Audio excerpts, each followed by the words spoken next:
Namini. Namaste Saraswati Deve Gauravani Pracharini Nirvisesha Shunyavadi Paschatya Deshatarini Jaya Shri Krishna Chaitanya Prabhu Nityananda Shri Advaita Gadadhara Shri Vasadi Gaura Bhaktavrinda Hare Krishna Krishna Krishna Hare Hare Hare Rama Rama Rama Hare Hare Shri Shri Radha Vrindavan Chandra Ki Jai Shri Shri Nitai Gauranga Ki Jai Srila Prabhupada Ki Jai Nitai Gaura Premanande. So welcome everyone for the Friday evening session on the Bhagavad Gita. We have covered two chapters overview, chapter 1 and chapter 2. Chapter 1 is more or less like an introduction. It is given us the background with regard to what subject matter we're going to understand in Bhagavad Gita. What is the scene? Which scene we're going to understand subject matter? This is the speciality of this with the scriptures, that they are relating the philosophical subject matter in a very nice way with a historical incident. So the subject matter for Bhagavad Gita, rather the background for the Bhagavad Gita, is the battlefield of Kurukshetra. Right? People like to see thriller movies, some fighting movies, right? So in that way, Krishna also chose this wonderful background with regard to on the battlefield, war was about to begin and what happened, right? This is the whole background. And we saw that Arjuna was about to fight. He has declined to fight in the first chapter, giving many reasons. And Krishna has explained to him everything why he has to fight in second chapter. This is actually the summary of the whole content of the Bhagavad Gita. In fact, with second chapter, the Bhagavad Gita ends. Okay. Everything Krishna has explained in second chapter, but in a very brief manner. But because we are not intelligent, so Arjuna is again asking questions based on whatever he has heard in second chapter. So the Bhagavad Gita's explanation from third chapter is basically for us. Whereas for advanced devotees, pure devotees, they have understood everything because everything is there in second chapter. Whatever required for Arjuna to fight. There is jnana, there is karma, understanding. There is also bhakti, understanding. What he's supposed to, how he's supposed to act in a very balanced frame of mind also is explained in second chapter. Right? How he can be very peaceful externally, but internally, how his consciousness can be fixed on Krishna and how his action should be. Everything is very nicely explained. In fact, in the rest of the Bhagavad Gita, we'll see Prabhupada quoting from second chapter extensively. So I hope all of you have thoroughly read chapter 1 and chapter 2. Then the next chapter's understanding is only elaboration of them, basically. Right? So we'll begin our third chapter. Third chapter is called Karma Yoga.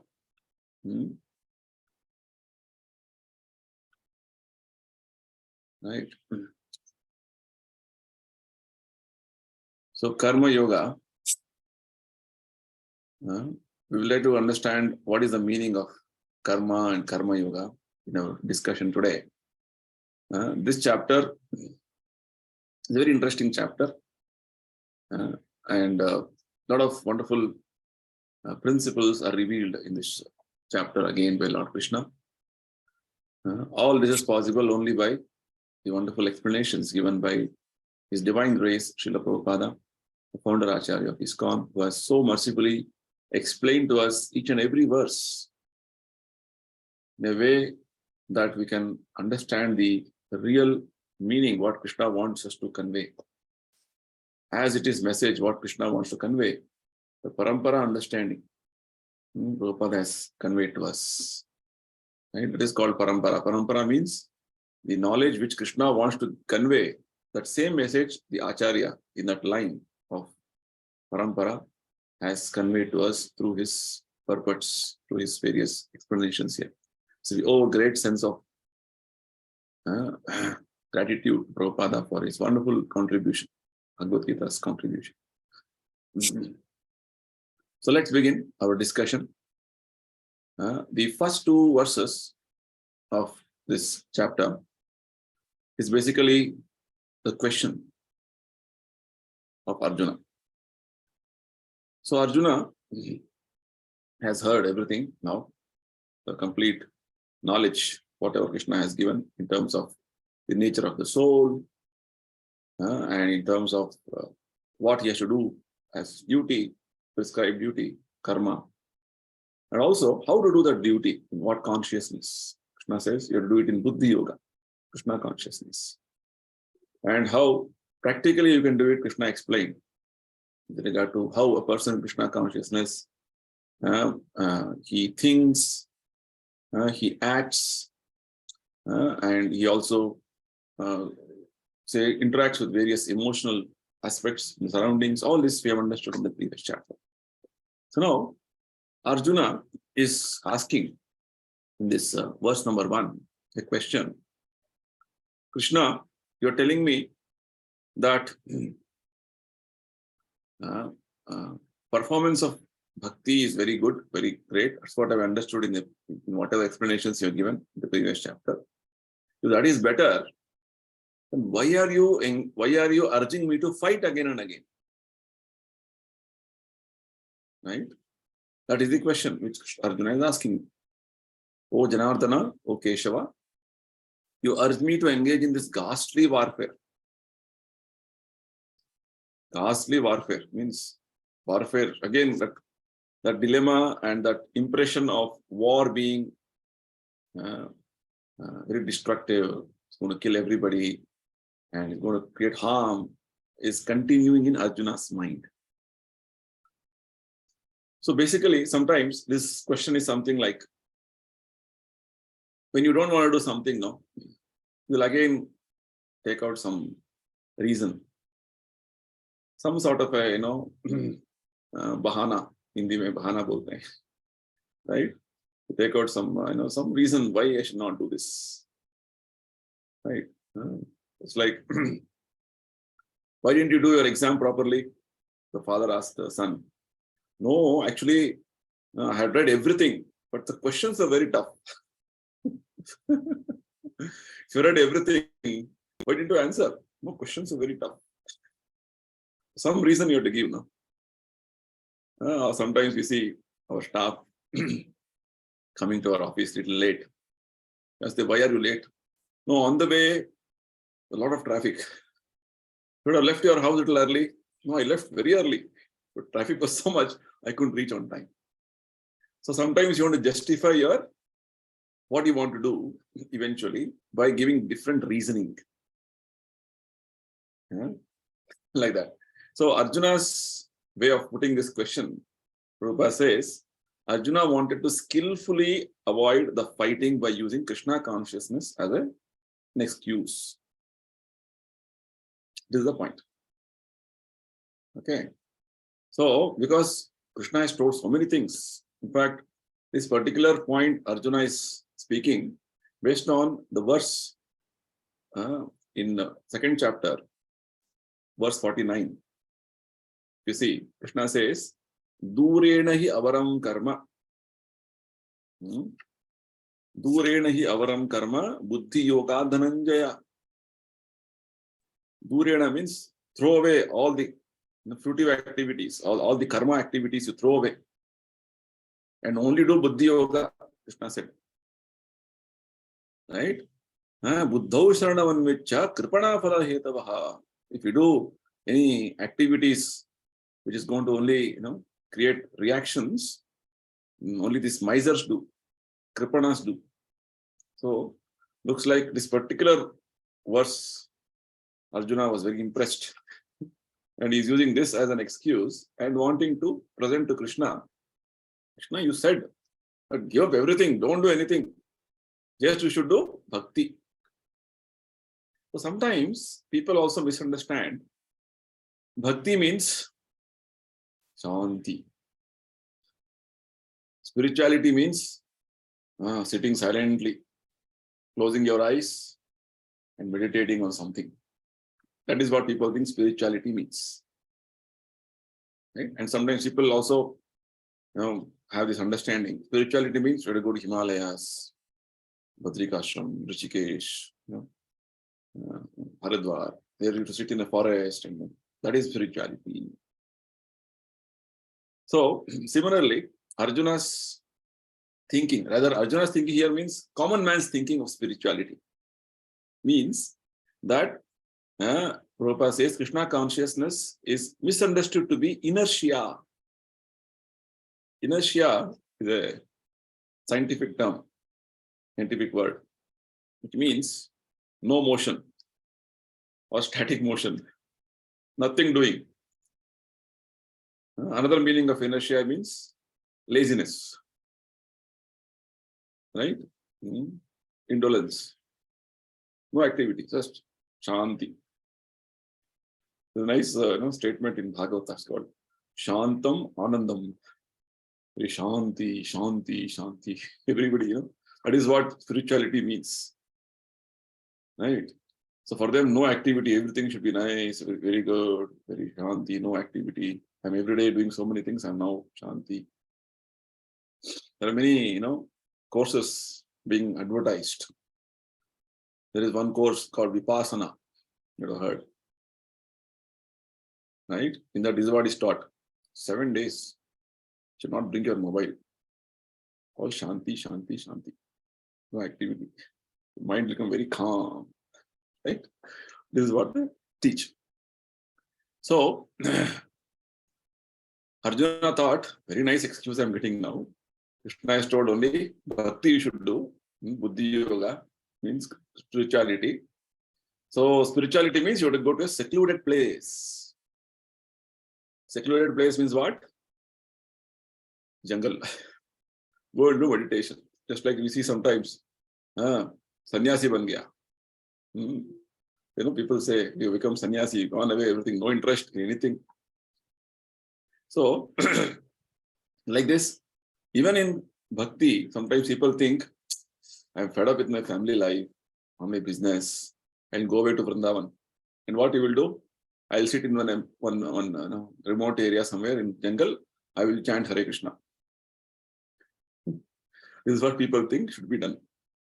So Prabhupada says, all this is okay if you are trained properly.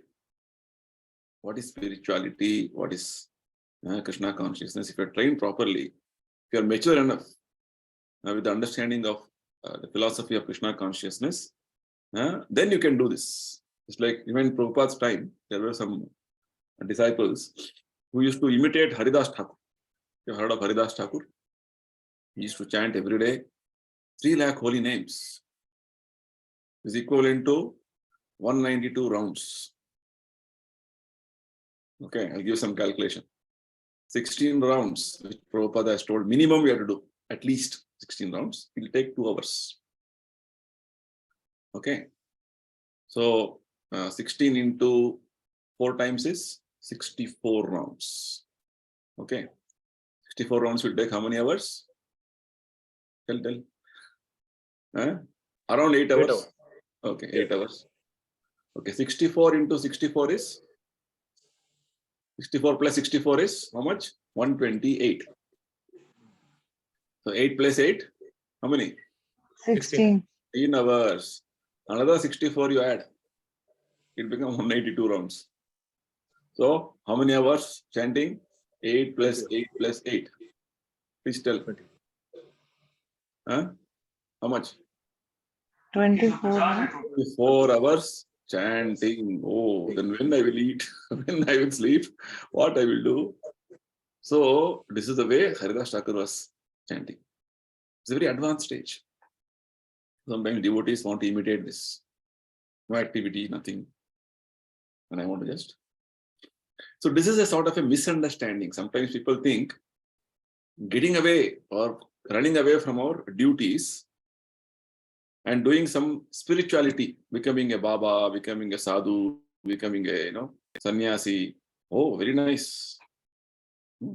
Without any hard work, I'll be getting some food. Living is going on. That is wrong. That's the point. So basically, Arjuna's question is pointing out to the modern conception of spirituality. With regard to spirituality means peaceful, no activity, secluded place, right? Our retirement from active life, right? And practice of penance after getting secluded place, like that people think. But it is wrong understanding, right? Very wrong understanding. Basically, you see, Chaitanya Mahaprabhu, he preached to us that wherever you are, you chant Hare Krishna. Chaitanya Mahaprabhu never said, you give up your family, give up your business, give up your profession. No. You are a doctor, be a doctor. Chant Hare Krishna. You are a household person, be a household person, chant Hare Krishna. This is exactly what Bhagavatam teaches us. This is exactly what Krishna teaches us in Bhagavad Gita. Whatever position you are in, sthane sita, you practice Krishna consciousness. How? Shrutikatam tan manobhi. Means you hear from authorities and mold your life in such a way that you practice spirituality. Because in this life, in this present age, it is not practical to give up your family life, give up your profession, give up your so many things. You're all so much in a different situation right now. Not practical. So Arjuna's aspect of question, Arjuna's situation of putting this question is practically for us. When many times, many people, many reporters, many prominent people have asked this question to Prabhupada. Krishna consciousness means you have to leave everything and come. Prabhupada says, no, you stay wherever you are, do whatever you are doing, but you adopt this aspect of performance of bhakti in a very simple way, which Chaitanya Mahaprabhu gives us. This is what Krishna explains in Bhagavad Gita. But Arjuna, even though he had this doubt in his mind, he is putting this doubt to Krishna in a very, very nice way. He's putting this matter before his master, Krishna, in such a nice way. What to do, please tell me. What is better for me? Whether to engage in spirituality or bhakti yoga, or to engage in this ghastly warfare. What to do? I'm confused. This is what Arjuna says in the next verse. In verse number 2. Vyamishraneva vakyena buddhim mohayasi bhave. It looks like my intelligence is bewildered by your equivocal instructions. So, because Krishna has spoken many things in the second chapter, right? He has spoken about Sankhya Yoga, Buddhi Yoga, control of senses by intelligence, work without furtive desire, position of the neophyte, like this, many things Krishna has spoken. In fact, that is the entire Bhagavad Gita's content summarized. Krishna has already spoken. So, looks like to a person like Arjuna, who is taking the role of an ordinary person, it was unsystematically presented.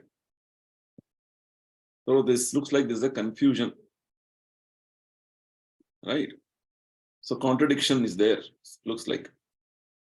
But this contradiction is not with Krishna. You have to understand, Krishna is the supreme personality of Godhead. He cannot put contradictory things to anybody. The contradiction is only because of Arjuna's lack of understanding.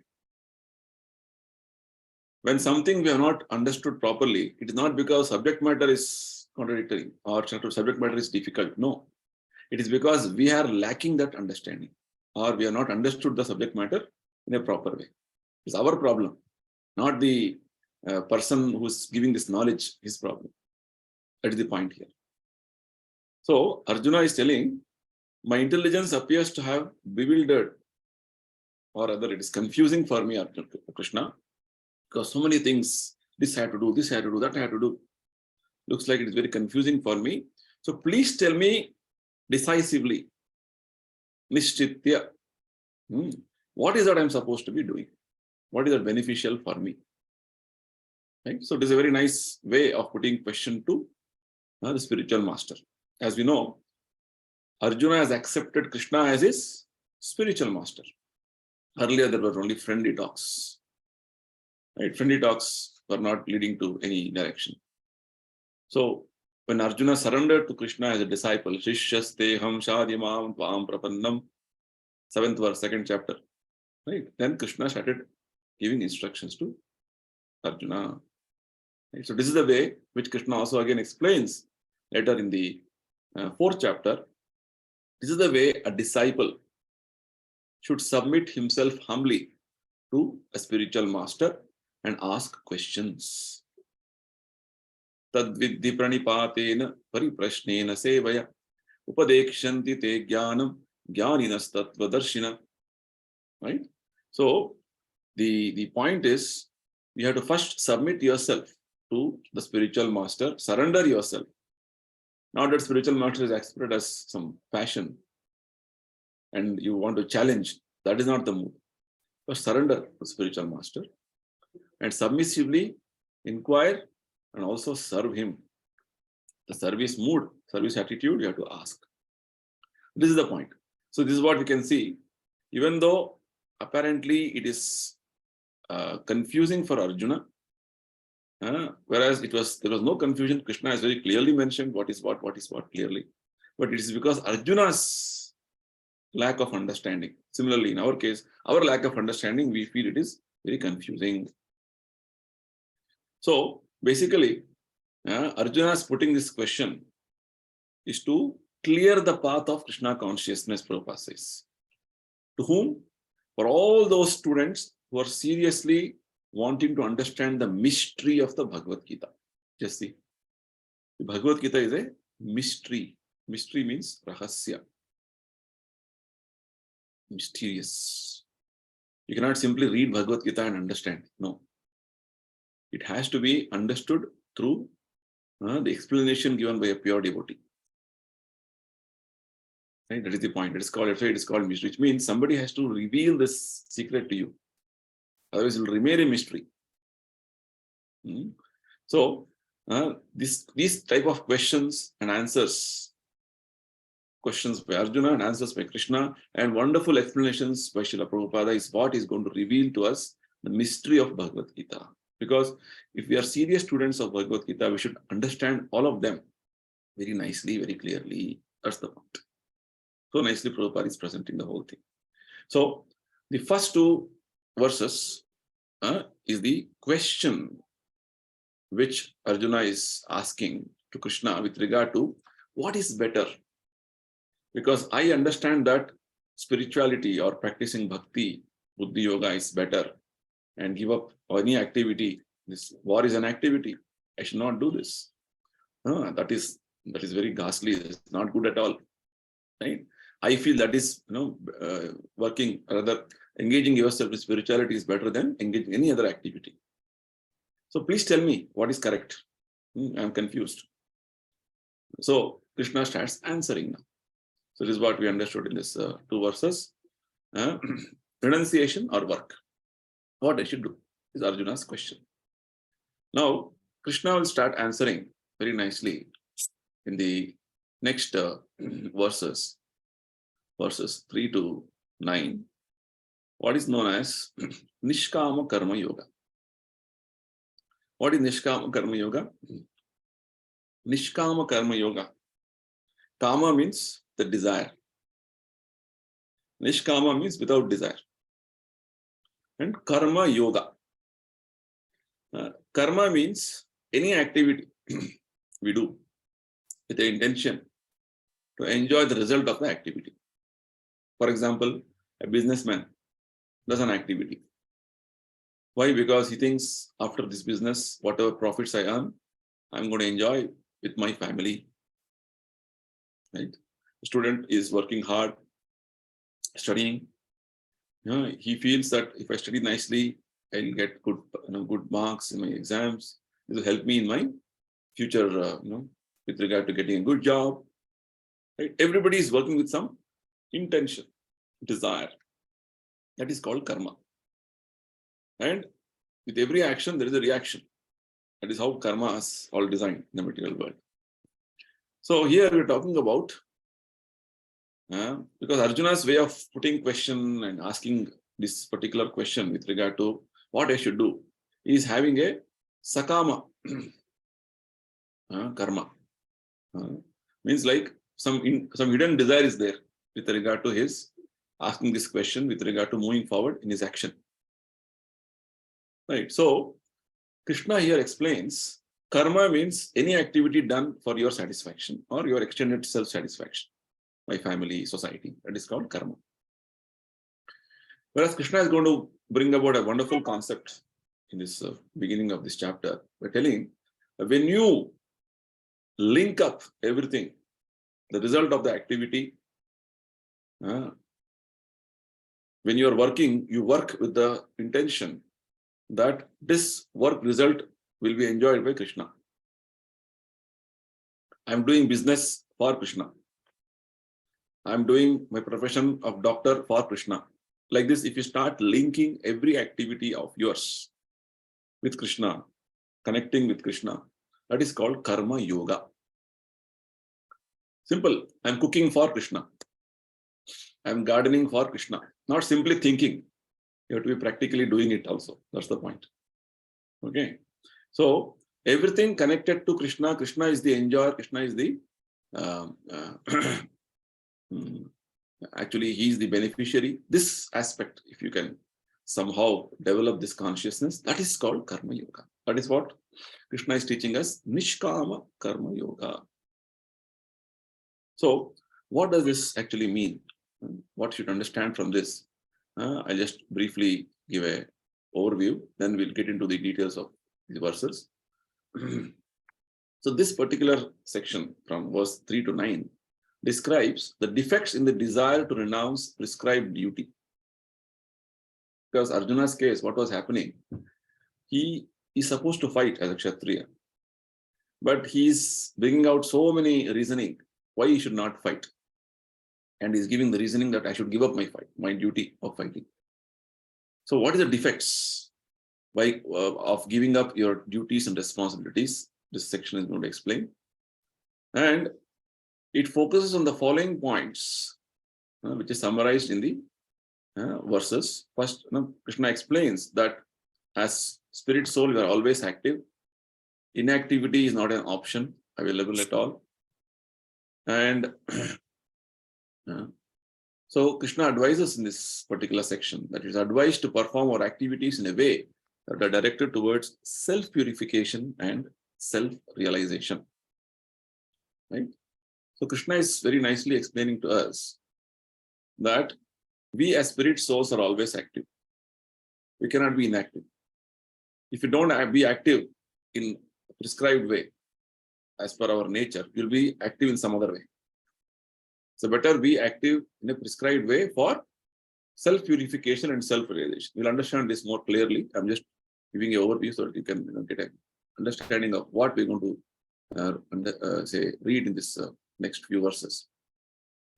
So for doing any duty, niyata karma, Krishna explains this in verse number 8. Self-purification and self-realization are the purposes of performing prescribed duties. What is this? We'll understand as we proceed with our discussions. So basically, what Krishna is explaining here is liberation or bondage is not determined by one's activities, but by one's consciousness in performing those activities. It's very important. Right? Now, just because I have given up all family, everything, so I become liberated. No. Even after giving up your family, but your consciousness is attached to so many other material things, then there's no point of giving up things. Something you have given up, something you're attached again. So it all depends on the consciousness. Thus, renunciation is not giving up activities, but it is giving up the attachment to the fruit of activity. Right? It's like Prabhupada says, oh yes, given up his family, become a sannyasi, but again, as a sannyasi is attached to some organization, is opening hospitals, all these things. The attachment to fruits of activity. This is what we're going to understand in this section. And further, we also will understand renunciation of activity without the necessary training, knowledge, and purification will lead to destruction on the path of spiritual advancement. Simply, blindly, abruptly renouncing everything. Give up everything and then I become a spiritualist. That is of no use. That's what Krishna is going to tell us here. Without prescribed duties, an unfulfilled desire for activity will lead the premature renunciate to sinful action. This seems to be very technical, but as we move forward, I will explain this. We'll again come back to this slide. Okay, I just gave an overview to you now. So, in the next section, from verse 3 to 9, Krishna is going to elaborate on two aspects. One is the regular Vedic process of going through the Varnashrama system of Brahmacharya, Grahastha, Vanaprastha, Sannyasa. Right? That is a step-by-step process. And Krishna also explains simultaneously, side by side, one more very wonderful process. This is called the elevator process, or the lift process. Just like when you want to climb a 30-floor building, one is to climb step by step all the stairs, and one more is to take an elevator. What is faster? Going the elevator is quicker and wonderful. You save time. So Krishna also explains simultaneously in this section about the elevator process called Krishna consciousness, wherein you need not go through any of these steps, any of the other steps. You can directly elevate yourself. So you will see in the purports, the next verses, Prabhupada is giving the wonderful insight regard to regular process, Krishna consciousness. Regular process, Krishna consciousness. So this is going to help us to understand the importance of Krishna conscious process, which is what Krishna is going to explain, as we move forward in the coming chapters. So let's begin with verse number 3. So Arjuna's question was, what is better, whether to engage in spirituality or bhakti or to fight? That was the question, right? Because I'm confused, please tell me properly what is the correct thing. For which Krishna is answering now. Arjuna, already I have told you, explained to you, that there are two classes of men who are trying to realize the self. Lokesmin vividha nishtha. Nishtha means people who are having strong faith in a particular process. Two types I have already explained. One type of people are called empirists or jnanis. Jnana yogena sankhyana. This Krishna explained in verse number 39 in second chapter. Okay. Krishna, what did he say in 39th verse? I want you to refer, because this is what I meant to understand Bhagavad Gita like this. Prabhupada says, to understand Bhagavad Gita philosophically, line by line, word by word. And Bhagavad Gita also has bhakti in it. So it's a combination of bhakti and philosophy. Right? Prabhupada always wants us to understand like this. Bhakti should be done with a proper background of knowledge. Otherwise, bhakti will be sentiment. So what does this verse 39 say? Esha avita sankhya. The word sankhya is used again there. Sankhya means samyak khyapayate, which means detailed understanding of the various elements of this material world. With regard to the Sankhya, what Krishna is referring is Sankhya of the analysis of the soul and the body. Right? To some extent, he has done it. Whereas regular Sankhya means analysis of this whole material world. It is called metaphysics in the Western philosophy. Metaphysics means getting into elemental aspect of this material world. It's made up of earth, water, like this. They go on 24 elements, like this. And with regard to Sankhya Yoga or Jnana Yoga means they ultimately understand the source of all these elements is Krishna. Bahunam janmanamante jnanavan mam prapadyate vasudeva sarvamiti. In 7th chapter, Krishna is going to explain this. Right? After you understand, this is this, but what is the source of these things? Krishna only. So there are two classes of people, Krishna says. One is called Jnani. Jnana Yoga they follow. Jnana Yogena Sankhyana. One more is Karma Yogena Yogina. Others, there are other workers who do devotional work. Right? One section is called contemplative. One more is the workers, their action, their active. They are called devotees. Krishna says, like this, already I have told you, Arjuna, this about devotional service, its importance, Krishna explained in verse number 61. Tani sarvani samyamya yukta asita matparaha vashehi yasyendriyani tasya prajna pratishtita. 61st verse, Krishna explained very nicely that when you are able to control all your senses, rather engage all your senses in Krishna's service, matpara devotee. Example of Ambarish Maharaj was given. By how using all his senses, his mind in thinking of Krishna, his eyes in seeing Krishna, ears in hearing about Krishna, nose in smelling Krishna's flowers offered to him, tongue in tasting Krishna prasadam. Like this, every sense engaged in Krishna's service. Tani sarvani samyamya yukta asita matparaha asita, situated. Right? Second question answer Krishna is giving of that sita prajna. Vashehi yasyendriyani. These senses are fully controlled and it is advancing. That is called as sita prajna. So there are two classes of people. One go through Jnana Marga, one more go through Bhakti Marga. Bhakti or Buddhi Yoga is also called Karma Yoga. Karma means action. You are acting for Krishna. So basically, what Krishna is trying to tell us here is that at one stage of Jnana Yoga, you have to start Bhakti. Krishna is actually starting that concept of what is known as the Yoga ladder here, which will be more obvious as we move forward in 6th chapter. Yoga ladder means the ladder has different steps. So the Jnana is one level. After that, you have to move to next level, Karma Yoga. And beyond Karma Yoga is Bhakti Yoga. In fact, Bhakti Yoga and Karma Yoga is used synonymously in this chapter, but eventually Krishna is going to separate them as he moves forward. Because Karma Yoga is for those people who are very gross, who cannot immediately engage in Krishna's service directly. At least working for Krishna, they'll get the attachment to Krishna. Krishna says in 12th chapter later. That is a different, we'll again discuss that separately as we move forward. But right now, Prabhupada says, both these yogas are interdependent,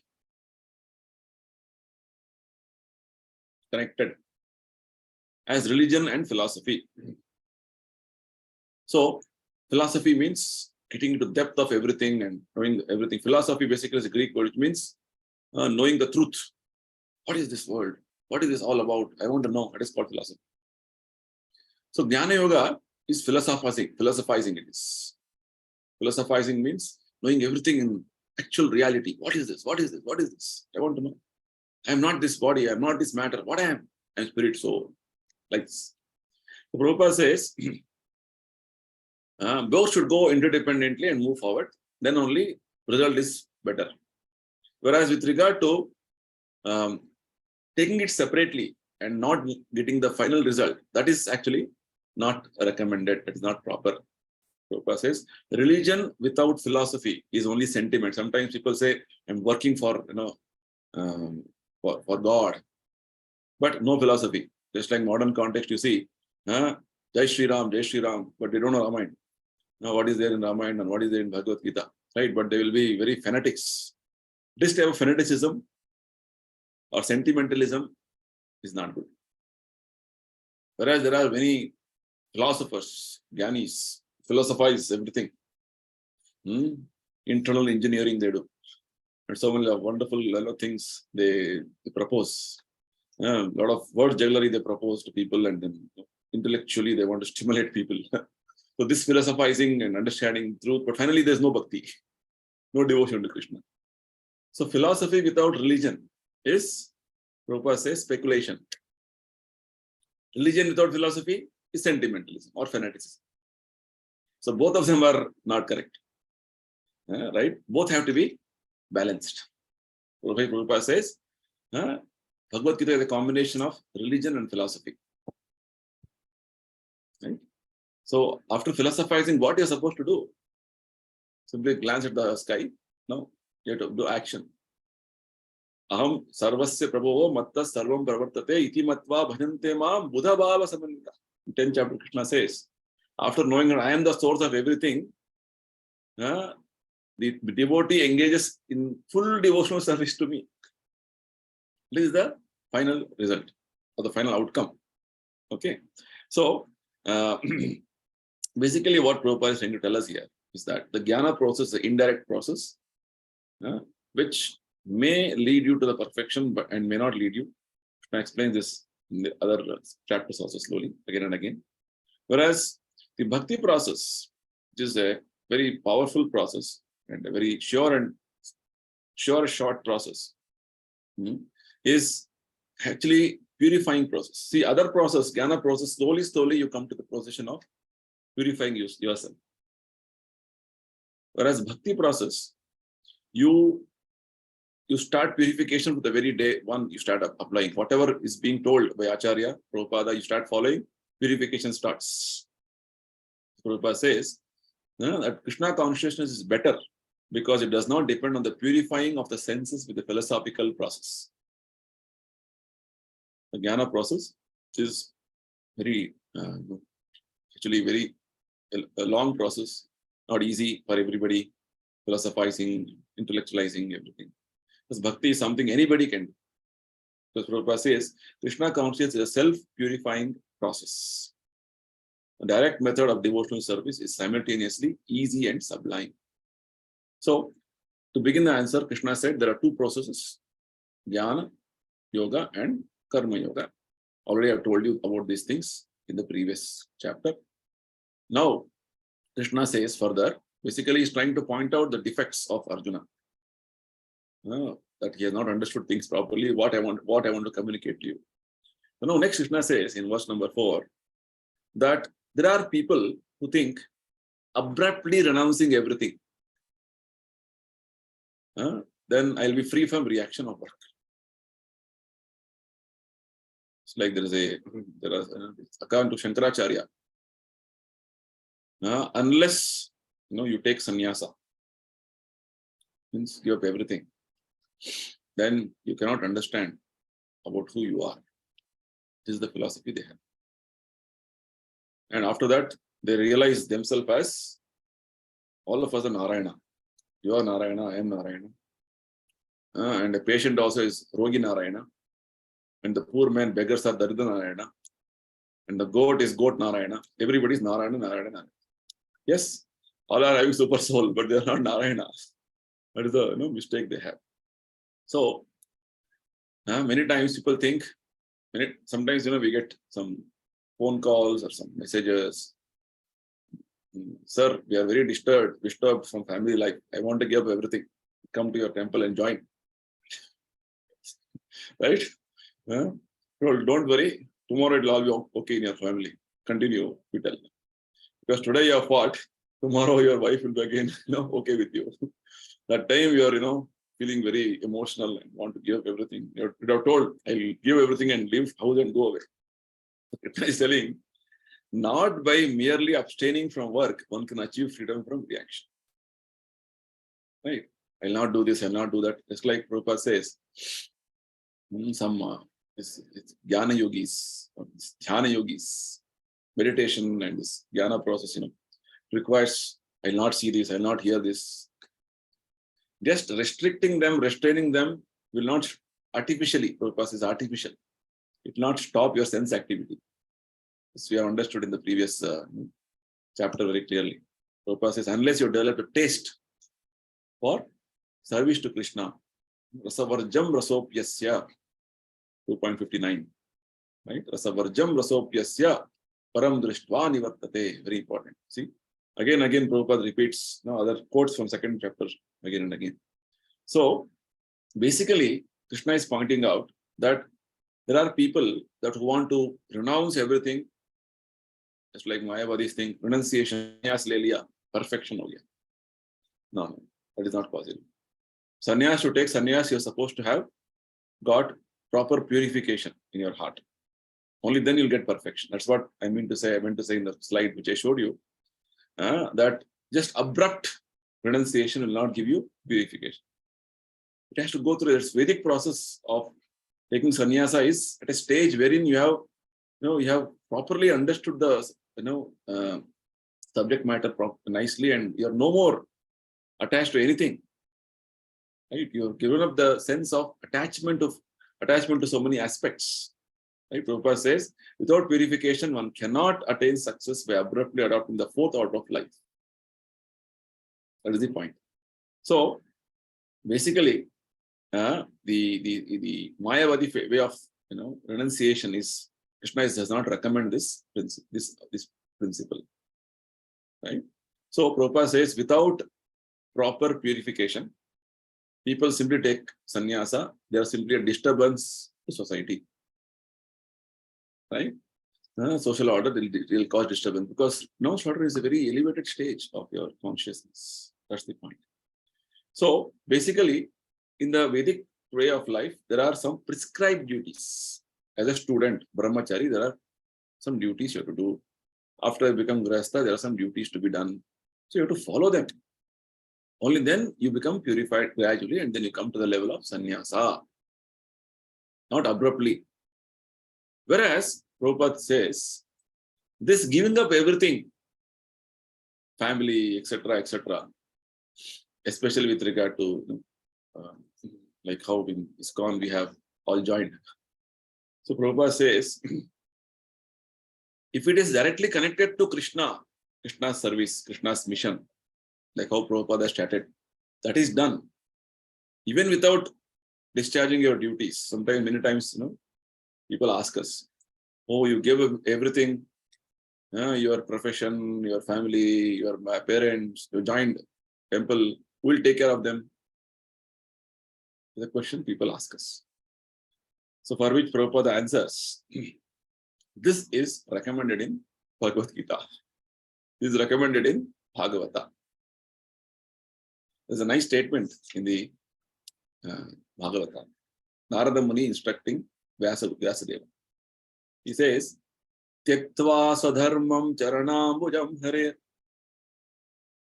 One who has given up everything, his responsibilities, everything, and surrender to Krishna fully, as much as possible.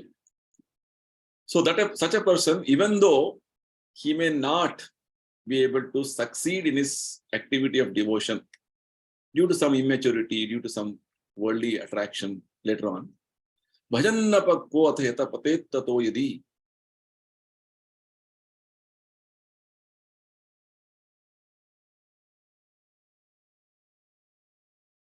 Because of some because of some mayas, but he gave up afterwards. Narada Muni says there's no loss for him. Whereas a person who is doing all his duties very nicely, everything pakka, but not doing devotion, what is the use? This is the point which Narada Muni says. And similar aspect, Krishna already explained in verse number 40 in Bhagavad Gita. Neha vikravo nashosti pratyavayo na vidyate swalpamapi yasya dharmasya trayate mahato bhayat. What did Krishna say? Even little endeavor on this path, which path? Bhakti Yoga, can save you from the greatest danger. So, from the beginning of Bhagavad Gita, Krishna has been recommending this process of Sarva Dharman Parityaja. Give up everything and surrender to Krishna. Doesn't matter wherever you are, whatever you are. So, you mean to say that in this moment anybody can join? Yes, anybody can join, provided they are serious to follow the instructions. So do you mean to say this movement is recommending, husband and wife to separate like this? No, we don't recommend that. If the husband is, first of all, we strongly preach to the husband, you please practice in your family. Once your family responsibility is over, then you can continue with your Krishna consciousness in your family, and then you can move forward. Whereas youth is like all of us joined the ISKCON movement at a stage wherein after studies or while studying, it was something which even Prabhupada recommended. It's what Bhagavatam recommends. Right? And if the whole family can dedicate themselves, that is even best. That's what is the best process which Krishna has been recommending. Whereas abruptly doing it without proper maturity, Krishna doesn't recommend that. Right? That is the process. This looks very revolutionary, alternative, rather, disruptive, but it is fact. Because Prabhupada says, any other process, step by step, how long we're going to live, we don't know in this life. Anything can happen next moment. So sooner you take up Krishna consciousness seriously. It doesn't matter. It doesn't mean that you have to become or dedicate yourself full-time like us. No. You can stay in your family and practice seriously also. It's possible. That's what here Krishna is recommending. Right? If it is possible to dedicate, it's very good. Otherwise, family situation such that you cannot, please practice your family seriously. Everything is possible. Krishna consciousness is ahitukik. Doesn't depend on any material conditions. It all depends on your sincerity, your seriousness. That's the point. So, because the performance of bhakti is so wonderful, slight performance will give you greatest benefit. Salvamapi yasya dharmasya trayate mahato. That's why it is so important. Okay. So we will continue our discussions in the next session. Next session, because next session will be question and answer session. So this is a very interesting chapter. Nice perspectives Krishna is going to give us. So we understood today Arjuna's question. What is better, to practice spirituality or to fight? And is requesting Krishna to tell him clearly, decisively what is the best path. Krishna has begun answering and telling that actually I've already told you there are two types of paths people adopt. One is Jnana process, Jnana Yoga process. One is Karma Yoga process or Bhakti Yoga process. Bhakti Yoga is better, Krishna explains. And further, Krishna also says, basically Krishna is pointing out the mistake of Arjuna by telling, you want to renounce everything, giving up your prescribed duty, is not good. You want to take sannyasa, go do bhiksha, not good. You're not going to achieve anything. Right? Naishkarma, without doing any activity, that is not proper. And also, to take sannyasa simply by renouncing everything, and you think you'll attain perfection, not possible. Whereas if it is for Krishna only, specifically, you have given up everything and renouncing everything, that is best. So far, that comes. So we'll see more on this understanding as we discuss the next verses. So I will conclude here. Anybody has anything to ask, discuss? Any comments?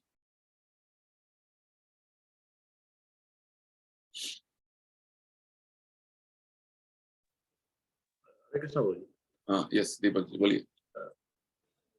question not properly structured, but just come to my mind, Prabhuji. If somebody can, like as you told that, from the college days itself, some people joined ISKCON from those days. And then some people, you say that if they cannot leave family, they just practice everything in the family and do Krishna consciousness. Is there any, will it take a difference in the time taken to attain the ultimate purpose of life? Then is it that this will take, it's a faster way to do it and that will be a slower process to do, or there is a chances of again falling down there? Okay, your question is, in a simple way, full-time devotee, he will go back to Godhead faster, and we Grihastha will not go back to Godhead this life. Maybe some more lifetime you have to take. That's your question, right? Yeah, just time taken. The simplistic way I put it. Yes, absolutely. So my answer to this question is, a full-time devotee may not go for millions of lives if consciousness is not proper. A Grihastha devotee in this life can go back to Godhead if his consciousness is proper. Prabhupada gives his answer after the one lecture to a question. Prabhupada says, the person would have shaved head and devotee, everything, but his consciousness is not advanced. not mature, what can be done? It all depends on the state of your consciousness. Whereas a Grihastha doing all his duties and he's also doing his Krishna consciousness so nicely, so meticulously, his consciousness is so advanced. It's like we get the example of Bhakti Vinod Thakur. Bhakti Vinod Thakur was a Grihastha and he's an Acharya. He was a magistrate in Puri. His schedule of work, if you see, so meticulous it was. One particular time he will get up and he will go for his work as magistrate, he'll come back and take some rest and food. So nicely, and he has written more than 100 books as a Grihastha, and he had 7 children. Right? And he was the one who was the pioneer of Krishna consciousness movement. He is the one who put the seed. He excavated the site of Chaitanya Mahaprabhu's birth. He did a lot of revolutionary things. 1896, he has written in English. See, he was scholar in English, Sanskrit, Bengali, Odia, Urdu. Just see, these are 5 languages he knew. He was scholar in that. And he used to study. He has studied Quran, Bible, and all the religious scriptures of the world. And the volume of books he has written, we cannot even complete it in 100 lifetimes. That much voluminous books he has written. Philosophical and highly, and his songs, Bhakti Vinod Thakur songs. So wonderful. All are so, with depth. So, Chaitanya Mahaprabhu's philosophy is that you are a sannyasi, you are a grihastha, you are a brahmachari, etc., etc. It hardly matters. What position you are in hardly matters. It all depends on your consciousness. So when I say dedicate yourself fully, it doesn't mean you have to give up everything and do. No. You do your duties because circumstantially, at a particular situation, you have been bound up with some duties. So do your duties and also do Krishna consciousness, the utmost as a primary duty. That's the point. Of course, being as a full-time missionary, there's more opportunity, more wonderful association of devotees, all these things. But if you don't take advantage, that is again a misuse of the situation, right? So different, basically it all depends on your consciousness. What consciousness you want to develop and adopt. Whereas Krishna consciousness in that way, it is not having any limitation with regard to you are in the family situation, you are working, doesn't matter. You have equal opportunity. In fact, you will have more, quality time to do things in a better way. That's what I mean to say. So it all depends on your consciousness and your sincerity of taking up Krishna conscious activities and pursuing them seriously. And we have seen there are many, just like our Anandrupa Mataji is here. I know that family since many years now in Gurgaon. They have how they began the Krishna consciousness. Now they're initiated. Now they have moved to Vrindavan. Right? Her husband was in a very big position in an organization. He has left that job and he has come here and doing service in temple. So like this, it is possible. Right? Whereas the family responsibility is there with regard to children they have, as long as they're. Point is, with regard to when you are moving in Krishna consciousness, how you want to mold your life accordingly is the point. Right? Situations and different circumstances in life will be there. But how you want to make it favorable for Krishna consciousness is in your hand. That's the point. Right?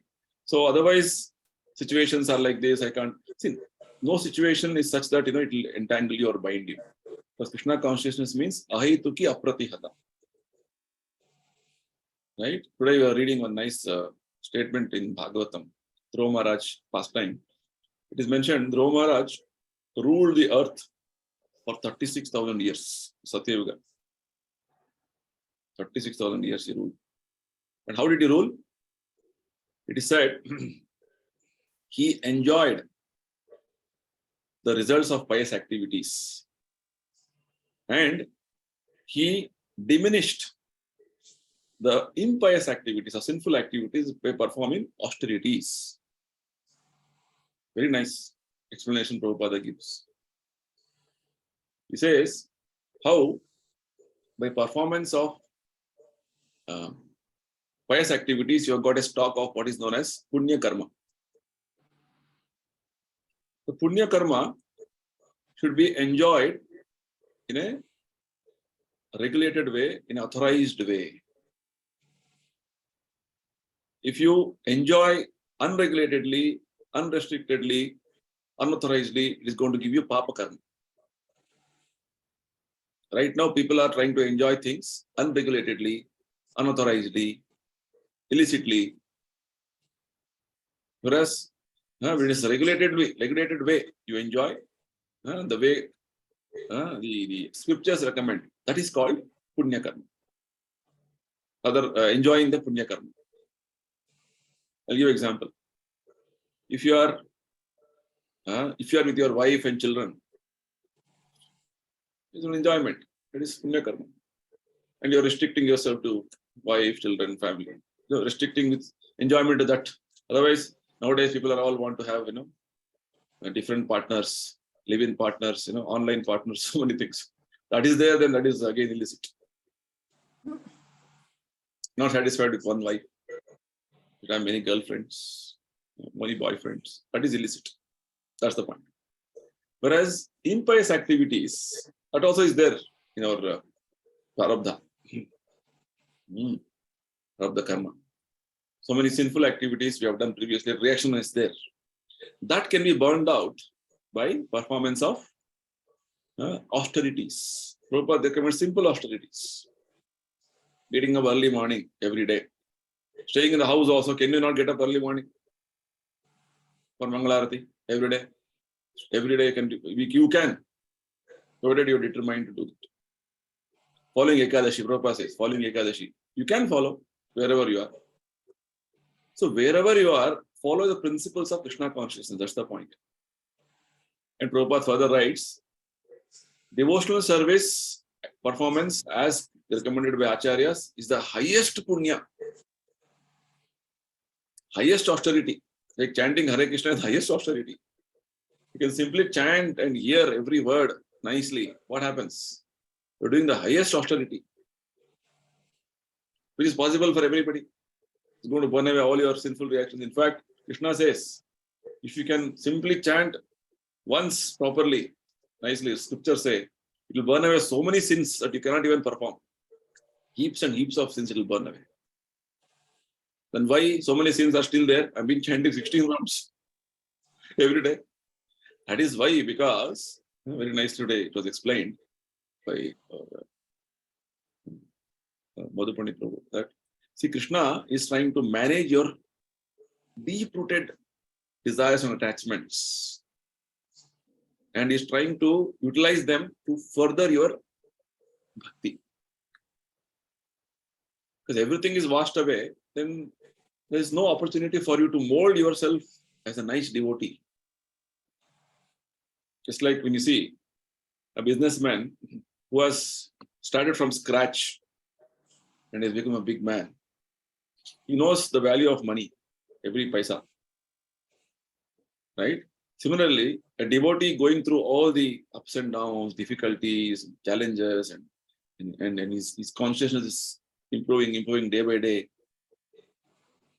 Right? He's accepting, rejecting, accepting things favorable Krishna consciousness, rejecting things unfavorable Krishna consciousness, following all the principles of 6 principles of surrender. We have to accept Krishna as my protector, Krishna is my maintainer. Always understand I'm nothing, I'm a humble, insignificant person. Like this type of consciousness, existential consciousness and type of understanding, practicing, that is going to gradually elevate your consciousness to a devotee platform. That's the point. So this is possible to be practiced in any state, anywhere, any situation. Not difficult at all. So a simple answer to your question is, it all depends on the state of consciousness.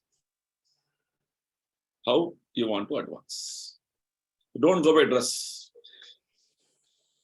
Shaved head. No.